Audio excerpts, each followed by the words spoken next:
Assalamu alaikum wa rahmatullahi wa barakatuh, mes chers frères et sœurs. Aujourd'hui, un sujet brûlant secoue les croyants, en particulier ici en France. Certains individus se lèvent et osent dire « Je suis le Mahdi » ou insinuent qu'ils auraient un rôle divin spécial dans la fin des temps. Et voilà que Cheikh Al-Koussi, connu pour sa clarté et sa rigueur, lance un message direct à ses prétentions. Frères et sœurs, il est temps de lever le voile sur cette confusion grandissante. Qui est réellement le Mahdi ? Que devons-nous comprendre des signes ? Et surtout, pourquoi ces revendications peuvent devenir un piège spirituel immense ? Dans cette vidéo, je vous apporte une parole ferme mais nécessaire, éclairée par les textes authentiques et renforcée par les sages paroles de nos savants. Préparez-vous à entendre ce que beaucoup n'osent plus dire, car la vérité n'est pas un confort. C'est une lumière. Dans de nombreuses villes françaises, des vidéos circulent, des forums se remplissent, et certains individus, parfois jeunes, parfois influencés par des rêves ou des illusions, commencent à affirmer ouvertement qu'il serait le Mahdi. D'autres n'osent pas le dire frontalement, mais laissent entendre qu'ils détiennent une mission messianique ou un savoir caché destiné à sauver la Oumma. Ces paroles trouvent un écho chez certains frères et sœurs perdus, en quête de repères ou bouleversés par les événements mondiaux. Mais cette vague de prétention n'est pas nouvelle. Depuis des siècles, des individus ont revendiqué ce statut, et à chaque époque, les vrais savants ont dû élever la voix pour alerter. Aujourd'hui, en France, cette réalité s'intensifie, alimentée par les réseaux sociaux, le besoin d'appartenance et parfois une forme de détresse psychologique non traitée. Le problème ne se limite pas à l'illusion d'une seule personne. Ce sont des groupes entiers qui commencent à se structurer autour de ces figures autoproclamées. Des discours ésotériques se diffusent, mélangeant vérité et mensonge, religion et manipulation. Et pour les musulmans sincères mais peu formés, il devient difficile de faire la part des choses. Frères et sœurs, ces situations ne sont pas à prendre à la légère.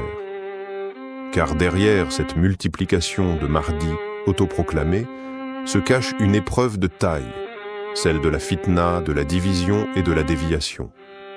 Frères et sœurs, face à toutes ces confusions, il est impératif de revenir aux sources claires de l'islam. Le Mahdi n'est pas un concept vague ou mystérieux. Il a été décrit avec précision par notre prophète Mohammed, paix et bénédiction d'Allah sur lui, dans plusieurs hadiths authentiques. Le Mahdi sera un homme parmi les descendants du prophète, issu de la lignée de Fatima, la fille du messager d'Allah. Son nom sera Muhammad, fils d'Abdullah. Il ne sera ni un homme qui se proclame lui-même, ni une personne qui cherche le pouvoir. Au contraire, il fuira les responsabilités jusqu'à ce qu'on l'y contraigne, selon les récits prophétiques. Il viendra à une époque de troubles profonds, de guerre et d'oppression. Il ne surgira pas sur les réseaux sociaux, ni au travers de slogans mystérieux. Sa reconnaissance sera collective et authentique, appuyée par des signes clairs et irréfutables. Il établira la justice sur terre après que l'injustice l'aura envahi.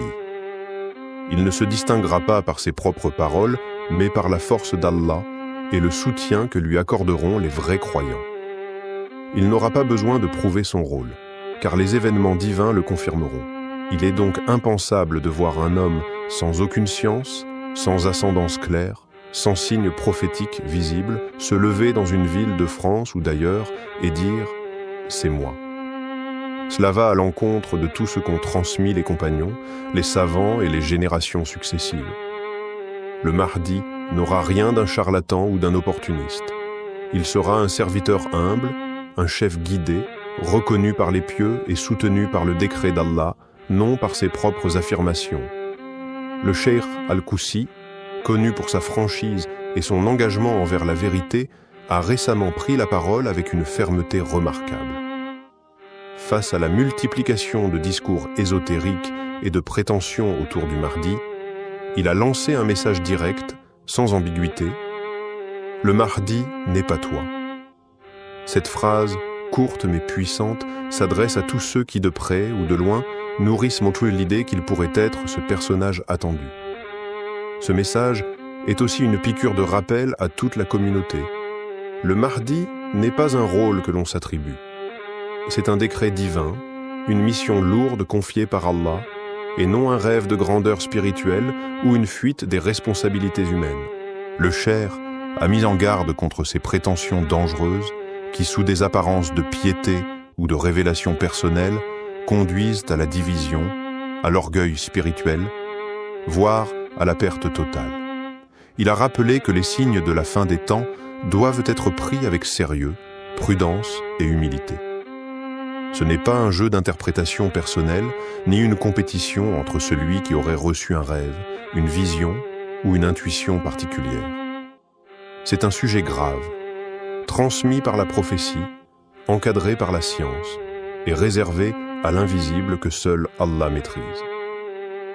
Dans ses paroles, Cheikh Al-Koussi s'adresse aussi aux jeunes musulmans de France, souvent pris entre un système oppressant et un besoin profond de sens. Il leur dit, en substance, ce n'est pas dans l'illusion d'être un sauveur que tu seras utile à ta communauté. C'est dans l'effort sincère, dans la droiture, dans l'adoration authentique et dans la patience. Si le Mahdi doit venir, il viendra selon le plan d'Allah et il n'aura pas besoin d'annoncer sa venue sur une vidéo ou de prouver quoi que ce soit à qui que ce soit. Enfin, le Cheikh appelle à revenir à la science traditionnelle, aux savants enracinés, à la sagesse prophétique. Il nous dit « Méfiez-vous de ceux qui ne citent ni les sources claires, ni les savants reconnus. Car lorsqu'on délaisse la lumière de la science, on devient la proie de ses propres illusions. Et parfois, la pire illusion, c'est celle de se croire élu, alors qu'on n'est même pas guidé. Lorsqu'un individu prétend être le Mahdi, il ne crée pas simplement un malaise passager. Il déclenche une chaîne de conséquences spirituelles, sociales et mentales qui peuvent profondément affecter la communauté musulmane. Le premier danger est la confusion. Des frères et sœurs sincères, mais peu instruits, peuvent être trompés par des discours chargés d'émotions, des références manipulées ou des récits flous. Ils voient dans ces personnages une lumière, une solution ou même une mission, et ils s'engagent, pensant servir Allah, alors qu'ils sont en train de s'éloigner des bases mêmes de la foi authentique. Le deuxième danger est la division. Une communauté faible en science, déjà éprouvée par les difficultés sociales et politiques, devient vulnérable à la fitna. Des groupes se forment autour de ces prétendus guides, des tensions émergent entre les croyants, et au lieu de s'unir autour du Coran, de la Sunna et des savants, certains se rassemblent autour d'un homme, d'un récit ou d'une prétendue mission céleste. Ce schisme affaiblit la Oumma, il détourne l'énergie collective vers des luttes internes et il écarte les musulmans des vrais combats, la réforme de soi, l'éducation, la solidarité et la darwa. Le troisième danger est plus subtil mais tout aussi grave, la perte de repères.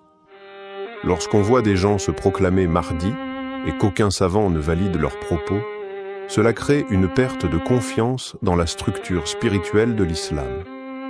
Certains jeunes en viennent à rejeter les institutions religieuses, à mépriser les savants, à croire qu'ils doivent eux-mêmes recevoir leur propre révélation. Cela mène à une forme d'anarchie spirituelle où chacun devient son propre prophète, son propre mufti, son propre sauveur. C'est exactement ce contre quoi le prophète nous a mis en garde.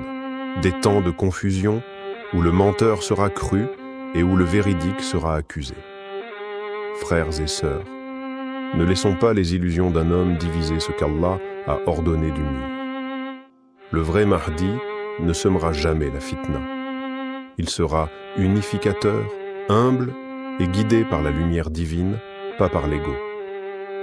Face à ces prétentions et à la confusion qui règne autour du personnage du Mahdi, il est essentiel de savoir comment réagir et cela passe par un retour à la base de notre foi. le croyant doit se recentrer sur les enseignements clairs du Coran et de la Sunna. La première attitude à adopter est la prudence. Il ne faut jamais se laisser emporter par les apparences, par des discours séduisants ou des prétentions mystiques. Le Mahdi viendra lorsque les signes annoncés par le prophète se seront manifestés, mais il ne viendra pas en se proclamant à l'avance. Aucune révélation personnelle, aucun rêve, aucun charlatan ne peut changer ce que le prophète a déjà décrit. La deuxième attitude est l'engagement dans la recherche de la connaissance. Chaque musulman doit se consacrer à l'étude sérieuse de la science islamique, comprendre le Coran, étudier les hadiths authentiques, apprendre les fondements de notre foi auprès des savants légitimes. Ne laissons pas l'ignorance nous guider vers des chemins erronés. Le prophète, paix et bénédiction d'Allah sur lui, a dit « L'ignorance est la plus grande ennemie de l'homme. » En renforçant notre compréhension de l'islam, nous pouvons discerner la vérité du faux et éviter de tomber dans le piège de ceux qui cherchent à nous égarer. Ensuite, il est impératif de se concentrer sur l'unité de la Ummah.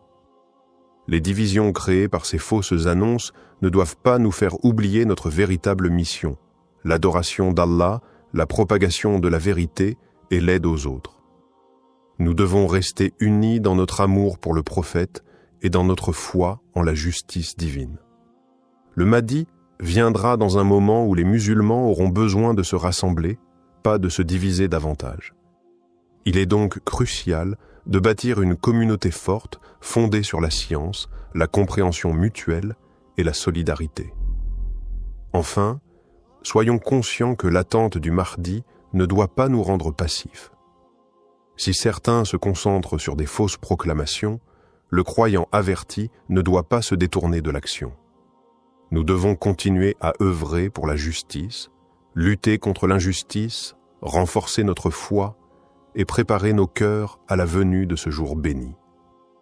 Car même si le Mahdi doit apparaître, il nous appartient de préparer la voie pour sa venue par notre propre engagement spirituel et nos actions concrètes.